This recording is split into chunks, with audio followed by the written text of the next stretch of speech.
What's up guys, I'm QSS and today I'll be showing you how you can make beats just like Chase the Money. I'll be breaking this tutorial down in some steps. I'll be showing you where you can find the exact sounds that Chase the Money uses on all of his beats, his formula once it comes to hi-hats, 808s, claps, snares, open hats, and how you can get your 808s to hit as hard as his. And without further ado, let's get into this tutorial. So let's start out by talking about where you can find the exact sounds that Chase the Money uses on all of his beats. So for that, I will be leaving down there on the description the link to 3 drum kits, 2 that were made by a Reddit user called Lunch77, which the first one is Chase the Money Shows Scream, which got Chase the Money go-to sounds when it comes to claps, hi-hats, 808s, and open hats, and the other one is 808 Mafia Member Shows Screen that got Chase the Money go-to sounds when it comes to snares. And the third drum kit is a drum kit that I made by myself that got pretty much the same sounds that Chase the Money used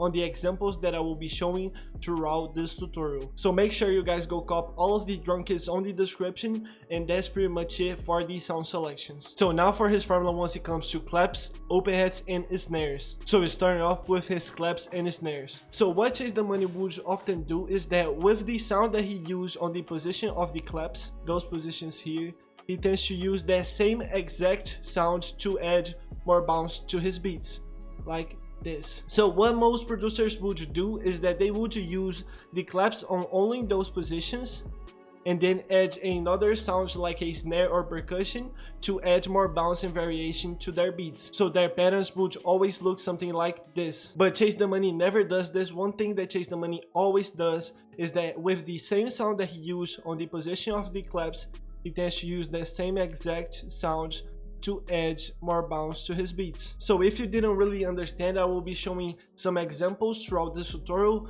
that will make it easier for you to understand this little concept here. And that's pretty much it for when it comes to claps. And now for his formula once it comes to his snares. So these snares are pretty much the same thing with the claps, but with these snares he tends to use less hits than the claps. So his patterns would always look something like this, or they would always look something like this. And that's pretty much it for his formula once it comes to the snares. And now for his formula once it comes to his open hats. So he tends to use open hats on 3 occasions. The first one is when he wants to add more bounce to his beats. The second one is when he wants to make his 808s stand out. And the third one is once he wants both, adding more bounce and making his 808s stand out. So when he just wants to add more bounce to his beats, his patterns would always look something like this, where he would always put open hats before the clap hits. And when he wants to just make his 808s stand out, his patterns would always look something like this. So that's pretty much it for his formula once it comes to claps, snares, and open hats. And now I will be showing you some examples so you can understand better his formula. So now for the first example.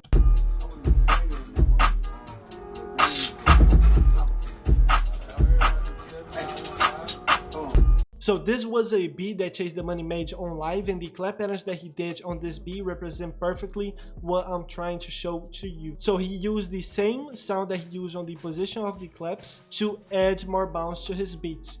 And one thing that I didn't actually mention is that he uses this place a lot. And you can see like this clap pattern almost exactly happening on like hit songs like Yes Indeed, where Weezy used this same exact place. So one thing that you can take out from this is for you to test using your claps as a percussion, so you can add more bounce and more variation to your beats, so you can make your whole beat way more interesting. And that's pretty much it for the first example. And now for the second example.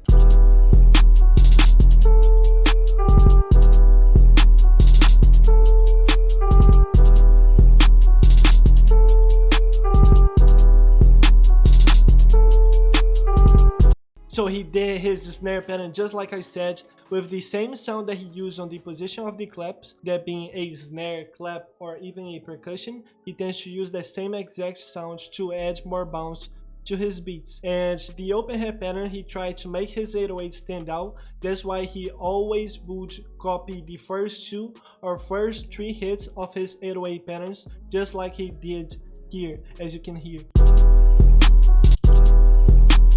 And that's pretty much it for the second example. And now for the third example. candy. So with the same sound that he used on the position of the clap, he used the same exact sound to add more bounce to his beats. And the exact percussion that he used on this beat is on my Chase the Money drum kit. So make sure you guys go cop that. And now for the fourth example.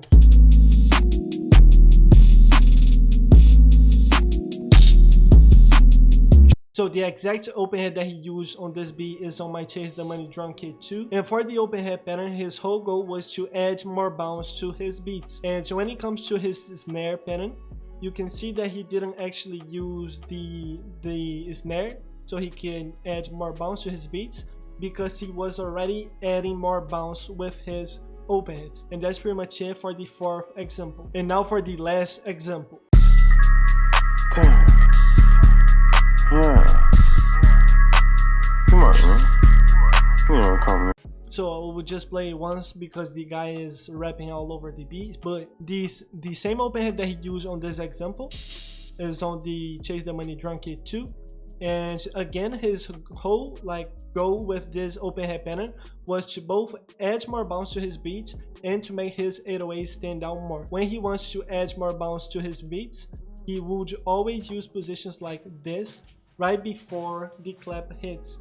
But when he wants to add more bounce and to make his 808 stand out, he would always use this pattern here. So that's pretty much it for the examples. I hope you could understand what his formula when it comes to clap, snares, and open head is. If you didn't really understand something, make sure you leave that on the comments. And that's pretty much it for that. And now for his formula once it comes to his 808s. So those are the places that Chase the Money often put his 808s, and every single pattern that he does is just a variation of this pattern here.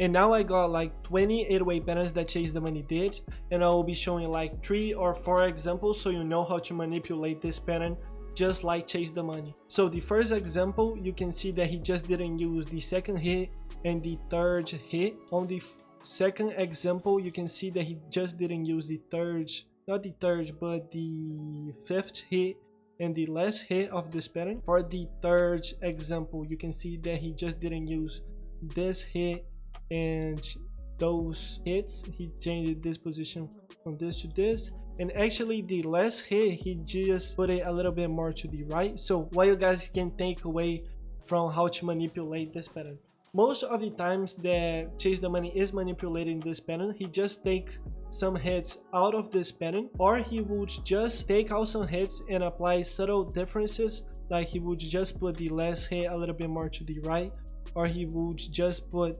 those hits a little bit more to the right or a little bit more to the right. So it is very, very, very simple, and by doing that you can have 808 patterns just like Chase the Money. And by the way, his go-to BPMs would be 120 to 140. So if you're trying to use this 808 pattern on higher BPMs like 160 to 180, a Southside type BPM, it won't really work out. So make sure you are using slower BPMs. And with Chase the Money 808 patterns and 808 rows, they work really well on slower BPMs. So that's pretty much it for his formula once it comes to his 808s. So now for his formula once it comes to his 808 rows. So the first one is the row that Chase the Money almost used on all of these songs that he produced on his last album, and it is probably one of the most underrated rows there is this little triple row that you can do on the step sequencer. And you can see Chase the Money using this a lot at the end of his patterns, either on places like this, or even a little bit more to the middle. He tends to use this either at the end of every 4 bars, like on places like this, and then the pattern just repeats itself, or at the end of every 2 bars, that would be until here. And at the end of every 2 bars, it is way more common for you to see Chase the Money using this row here. And the second row isn't actually a row, but is more of a sequence of hits that you can see Chase the Money using at the middle of the claps or at the middle of the patterns. So when I show the examples, you guys will get it, but right now it's hard to visualize. So he tends to use like 4 hits in a row on places like the first hit of the 808 or at the middle of the patterns, or at the end of his patterns too. And he tends to use places where it is actually at the middle of the hits of both claps, as you can see here. Like this is at the middle of this clap and this clap, this is at the middle of this clap and this clap, and this is at the middle of those two claps. And now we'll be showing you some examples of songs where Chase the Money uses those two rows. And now for the first example.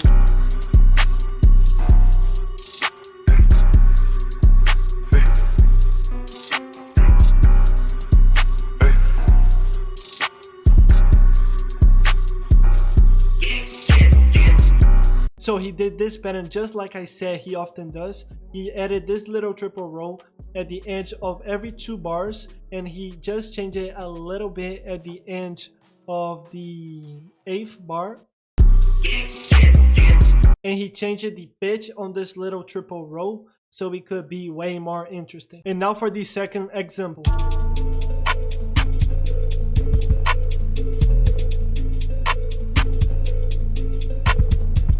So for this pattern, Chase the Money did exactly what I said he often does. He often uses this little triple roll at the end of the pattern, and he tends to use positions like here, here, or here on every 2 bars, and he just changed it up a little bit more on the 4th bar. So now for the third example. Chase the money, chase the money, chase the money.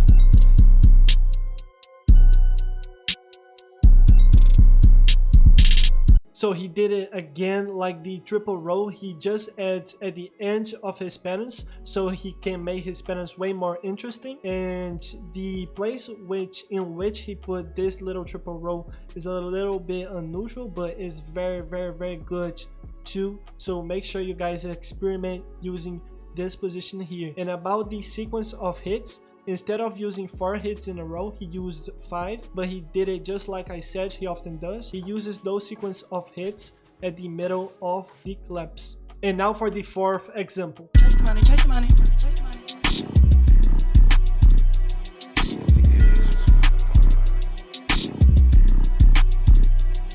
Hit the Chase the money, chase the money. So he did it just like I said he often does. He uses this little triple roll at the end of every 2 bars, and then he just repeats itself, and that's pretty much it. I won't repeat what I just said because you guys would probably get annoyed. So on this pattern, he did exactly what I say he often does. He just used this little triple roll at the end of the pattern and at the end of every 2 bars. And that's pretty much it for the examples when it comes to his 808 rows. So now for his formula once it comes to his hi-hats. So his hi-hats are by far the easiest thing on a Chase the Money beat, and his favorite rows would be the shortest row of the 1/4, that you just grab the 1/4 step and then just press Shift D, and you can see him using that on this example and on this row, and you can see him using on this pattern here. His other favorite short row would be the shortest row of the 1/3 that you can see him using here, and on this pattern here. And his favorite longer rows would be the longer row from the 1/4 that you just grab the 1/4, press Shift D, and just make it a little bit bigger, and you can see him using that here and on this row and on this row here. And his other favorite longer row would be the longer row of the 1/3 that you can see him using here. So now I will be showing you some examples so you know how those rows sound like. So this is the first example.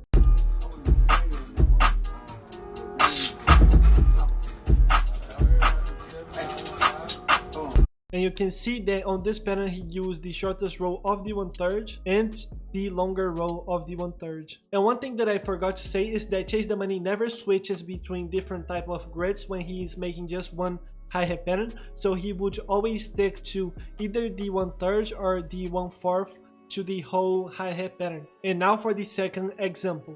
Chase the money, chase the money, chase the money. Chase the money, chase the money.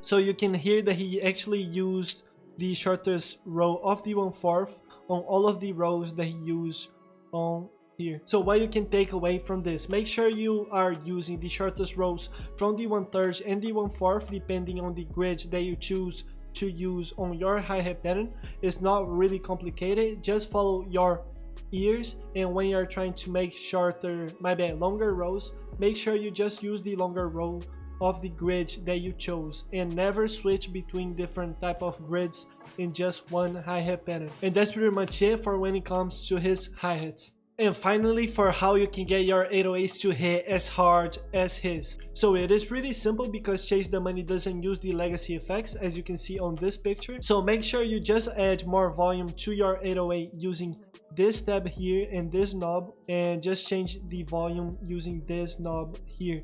And the other knob that Chasethemoney uses a lot is this alt knob, so he can make his 808 sample shorter. And when it comes to the distortion effects that he adds on his 808s, he tends to use just the default plugins from FL. So just try Effector, Wave Shaper, and Fruity Fast Distortion. See what you like the most and just apply it onto your own 808s, and you will have a result that is very close to his 808s.